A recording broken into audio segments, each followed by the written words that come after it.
इस वक्त नून लीग का पार्लिमानी इजलास जारी है, जिससे मुस्लिम लीग नून के कायद नवाज शरीफ इजहार ख्याल कर रहे हैं। उसके बावजूद आप इतनी बड़ी तादाद में आए हैं, बहुत शुक्रिया। काफ़ी अरसे के बाद बहुत सारे अपने साथियों से मुलाकात हो रही है, मैं उनको देख रहा हूँ और वो मुझे देख रहे हैं, तो बड़ी खुशी की बात है। काफ़ी बीच में गैप आ गया और हालात कहाँ से कहाँ ले गए। तो पहले भी अपना सुबह में वज़ीर आज़म था और शाम को रात को मैं हाईजैकर बन गया 1999 में, और 2017 में मुझे कभी वहमो गुमान से गुज़रा भी नहीं था कि वज़ीर आज़म के मनसब में मैं फ़ायज़ हूँ और मुझे बेटे से तनख्वाह ना लेने पे फ़ारिग कर दिया जाएगा, लेकिन ऐसा हुआ। और आपने भी देखा कि ऐसा हुआ कि सिर्फ तनख्वाह ना लेने की वजह से बेटे से, और वो भी 10,000 दिरहम माहाना, 10,000 दिरहम माहाना जो है वो उस वक्त एक दिरहम मेरा ख्याल है कि होता होगा कोई शायद 10 रुपए का, क्योंकि मुझे अच्छी तरह याद है जब मैं सन 2001 में सऊदी अरब गया तो 13 रुपए का था रियाल, तो 12-13 रुपए का दिरहम भी होगा। तो उस वक्त 13 यानी कि 10,000 दिरहम का मतलब ये हुआ कि 1 लाख रुपए के लगभग की तनख्वाह उस पे मुझे फ़ारिग कर दिया, और वो भी ब्लैक लॉ डिक्शनरी देखने के बाद, क्योंकि पाकिस्तान के कानून में उसके लिए कोई गुंजाइश नहीं थी। तो ना कानून में गुंजाइश थी, ना आइन में गुंजाइश थी, लेकिन वज़ीर आज़म को निकालना मकसूद था। सिर्फ ये था मकसद कि जी वज़ीर आज़म को फ़ारिग किया जाए, क्योंकि एक सेलेक्टेड बंदे को लेकर आना था। तो उस वक्त 2017 में पाकिस्तान खुशहाल था, बिजली भी आ रही थी, लोड शेडिंग भी ख़त्म हो चुकी थी, ऑयल पेट्रोल बहुत सस्ता था और रुपया मजबूत था। पाकिस्तान में सी पैक आ रहा था, मुल्क एक एटमी क़ुव्वत बन चुका था और दिफाई लिहाज से भी पाकिस्तान मजबूत था, इक़्तिसादी लिहाज से भी पाकिस्तान मजबूत था, सियासी लिहाज से भी पाकिस्तान मजबूत था। हिंदुस्तान के वज़ीर आज़म पाकिस्तान आए और पाकिस्तान के बारे में दुनिया ये कह रही थी कि इंशाअल्लाह ये चंद सालों बाद एक इलाकाई ताकत बन जाएगा और G20 में भी आ जाएगा, और 6.2% हमारी ग्रोथ रेट थी। महंगाई का नामो निशान तक नहीं था, ना आटा महंगा था, ना चीनी महंगी थी, ना बिजली महंगी थी, ना गैस महंगी थी, ना दालें महंगी थी, ना गोश्त महंगा था। सब गरीबों के घर भी माशाल्लाह आबाद थे और बच्चे भी स्कूल जाते थे और घर में अपना रोज़गार भी था। लाखों लोग रोज़गार हासिल कर रहे थे पाकिस्तान के अंदर हर साल, करोड़ों गुर्बत की लकीर से बाहर निकल रहे थे। तो मुल्क तो एक तरह का अल्हम्दुलिल्लाह भाग रहा था, आगे दौड़ रहा था तरक्की में, और ख़ित्ते के बाकी ममालिक हमसे पीछे थे। आज सारा कुछ रिवर्स हो गया। IMF से हमने खुदा हाफिज़ कहा था अपने ज़माने में। बैठे ये डॉक्टर साहब मेरे बाएं बैठे हुए हैं, ये खुद हैं उनको अपना खुदा हाफिज़ कहने वाले। अच्छा भाई, अब इंशाअल्लाह फिर जो है वो मिलेंगे, अभी फ़िलहाल हमें IMF की कोई ज़रूरत नहीं है, अपना काम खुद चला रहे थे। कोई लोन हम अपना जो है ना अपने गैर मुल्की जो कर्जे थे वो वापस कर रहे थे। मुझे मालूम है कि इनको मालूम है कि हमने चीन का जो कर्जा वापस किया, लिया नहीं हमने कर्जा अपने ज़माने में, वापस किया। और अगर वो मोमेंटम चलता रहता तो आज हम अल्लाह के फजल करम से बहुत आगे होते। दुनिया में तरक्की याफ्ता ममालिक के अंदर भी हम बहुत आगे होते। 25 करोड़ का ये मुल्क है भाई, कोई ऐसे तो नहीं है। तो मेरा ख्याल है कि दुनिया के अंदर जो सबसे ज़्यादा आबादी वाले मुल्क हैं, हम उनमें हमारा पहले 10 मुल्कों में हमारा शुमार है। तो ये तो जो है ना, वो इतना हमारे पास मैन पावर है। तो हम तो अल्लाह के फजल करम से पाकिस्तान में वो काम कर सकते हैं जो कि आम तौर पे कौमें नहीं कर सकती। तो बस नज़र खा गई हमें। हम ख़ुद भी शायद अपने साथ इतने मुखलिस नहीं जितने कि हमें होना चाहिए था। और ये बात तो बिल्कुल सही है। तो नाइंसाफ़ियाँ इतनी बड़ी बड़ी होती हैं, हम खामोशी के साथ बर्दाश्त कर जाते हैं, सह जाते हैं। तो ये भी तो किसी को पूछना चाहिए था ना कि एक वज़ीर-ए-आज़म सुबह वज़ीर-ए-आज़म है तो रात को भाई हाईजैकर कैसे बन गया। तो ये सारी चीज़ें जो है ना, ये अपना बहुत अफसोसनाक हैं। और फिर आप में से पता नहीं कितने आज सुबह या कल आए होंगे हवाई जहाज़ पे, और कई बाय रोड मोटरवे से आए होंगे। तो पहले तो सड़कों पे आना बड़ा एक मुश्किल काम था, और आजकल तो जगह जगह आपको मोटरवेज मिलती हैं। तो आपके 10-10 घंटे के सफ़र जो हैं वो 5-5 घंटे के हो गए हैं, या उससे भी कम के हो गए हैं। अभी हमें आप ये बताएं कि हम अगर वहाँ से पेशावर से सक्खर तक हमने जो है वो मोटरवे बना दी, तो सक्खर से आगे हैदराबाद क्यों नहीं बनाई? एक सवाल का जवाब है जो मुझे पिछली हुकूमत से पूछना है।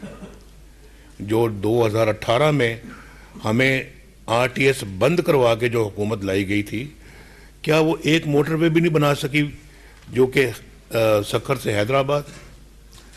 वो हमारे मंसूबे में मौजूद था वो। और अगर हमारी हुकूमत ना तोड़ी जाती तो 2020 में मोटरवे तैयार हो जाती।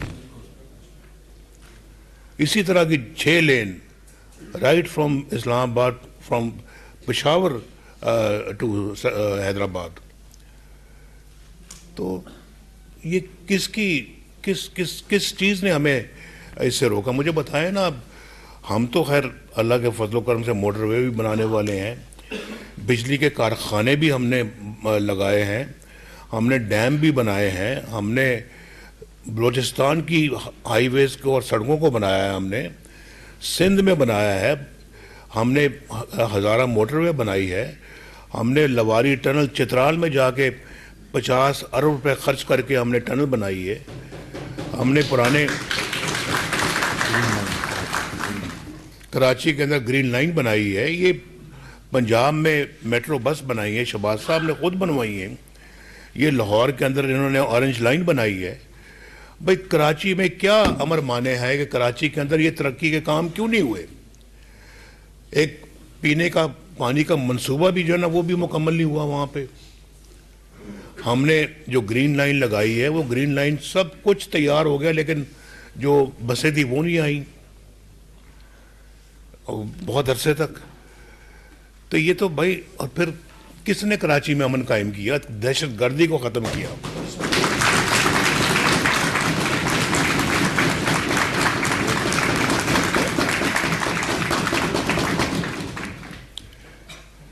तो हमने अल्लाह के फजल करम से जो कोयला सिंध के अंदर कोयला है, पिछले 50 साल से सुन के कान पक गए थे, लेकिन सब कहते ही थे, लगाता कोई नहीं था कोई प्रोजेक्ट वहाँ पे। हमने उस कोयले की कान को जाके कोयला वहाँ से निकाला, एक वो प्रोजेक्ट, उस कोयले को फिर हम बिजली में ढाला और आज वहाँ बिजली बन रही है। हमने अमल करके दिखाया। कराची के अंदर जो है ना वो जो हमारा न्यूक्लियर पावर प्लांट लगाया 2200 मेगावाट, कोई छोटा प्लांट नहीं है, 2200 मेगावाट। तो किसने ये सारे काम किए हैं?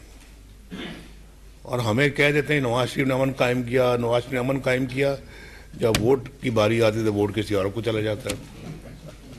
ये चित्राल वाले भी कहते हैं हो जनाब, नवाज शरीफ ने वहाँ पे लवारी टनल बनाई है, लवारी टनल बनाई है, नवाज शरीफ ने बनाई है। जब वहाँ पे इलेक्शन हुआ तो वोट जमात इस्लामी को चला गया। टनल हमने बनाई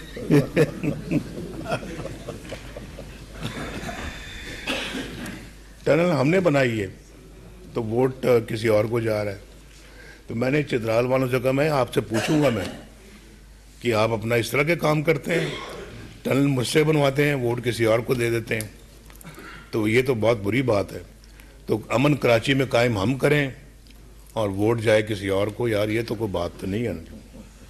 कराची वालों जरा गिरेबान में झांक के देखो, अपने देखो तो सही जरा थोड़ा सा, ये तो अच्छी बात नहीं है। और हमने पूरा पूरा खुलूस के साथ, मेहनत के साथ हमने काम किया। और मेरे अभी जहन में है मंसूबा कराची से हैदराबाद, जो इस वक्त हमने नेशनल हाईवे को मोटरवे में बना दिया है। मेरी नज़र में मोटरवे नहीं है वो,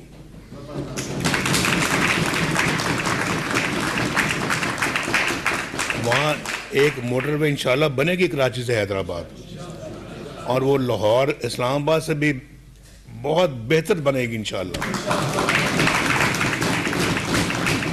शहबाज साहब सुन रहे हैं ये बात, बाकी भी दाएं बाएं सुन रहे हैं। अभी से मैं इनको सुना रहा हूं ताकि पैसे तैयार रखें। तो भाई हम तो तरक्की वाले लोग हैं, काम करने वाले लोग हैं, हम गरीबों की माशाल्लाह दुख दर्द बांटने वाले लोग हैं। गरीबों के लिए हम नहीं चाहते कि मुल्क में कोई महंगाई हो, आटा दाल महंगा हो। रोटी हमारे ज़माने में 4 रुपए की थी, आज 20 रुपए की है। ये कोई बात है यार करने वाली? कोई बात है? ये अपने मुल्क को कहाँ ले गए हम? ये अवाम को भूखा मारना है हमने?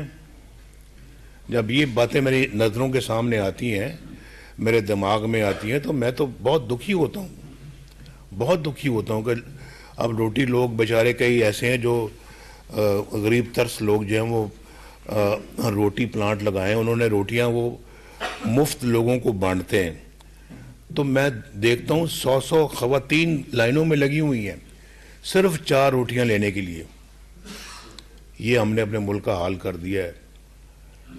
तो भाई हमने अपने मुल्क के साथ बहुत ज़्यादतियाँ की हैं, कुल्हाड़े मारे हैं हमने, और आइन कानून पे अमल किया कोई नहीं है। कोई अगर अमल कायम करने का इरादा करता है तो उसको भी रास्ते से हटाते हैं। हमने तो आइन कानून को कभी नहीं तोड़ा। अब मेरे ऊपर कोई इल्ज़ाम नहीं है कि मैंने कभी अपने कानून को तोड़ा हो, अपने आइन को तोड़ा हो, या पाकिस्तान के ख़िलाफ़ मैंने कोई काम किया हो, पाकिस्तान के मफाद के ख़िलाफ़ काम किया हो। हमने हमेशा इनकी पासदारी की है और आइन की रखवाली की है, और जो उसे हटे हैं उसका नोटिस लिया है, जिसकी वजह से फिर सारा हमला हमारे ऊपर ही हो जाता है। तो उसकी सज़ा फिर हमें भुगतनी पड़ती है। हुकूमत से ज़्यादा तो मैं इतने साल में हुकूमत नहीं में रहा जितने साल मैं मुल्क बदरी में रहा हूँ। जितना वक्त मैंने जेलों में गुजारा है, झूठे मुकदमात में गुजारा है, वो मुकदमे देख के उनका क्या हशर हुआ है।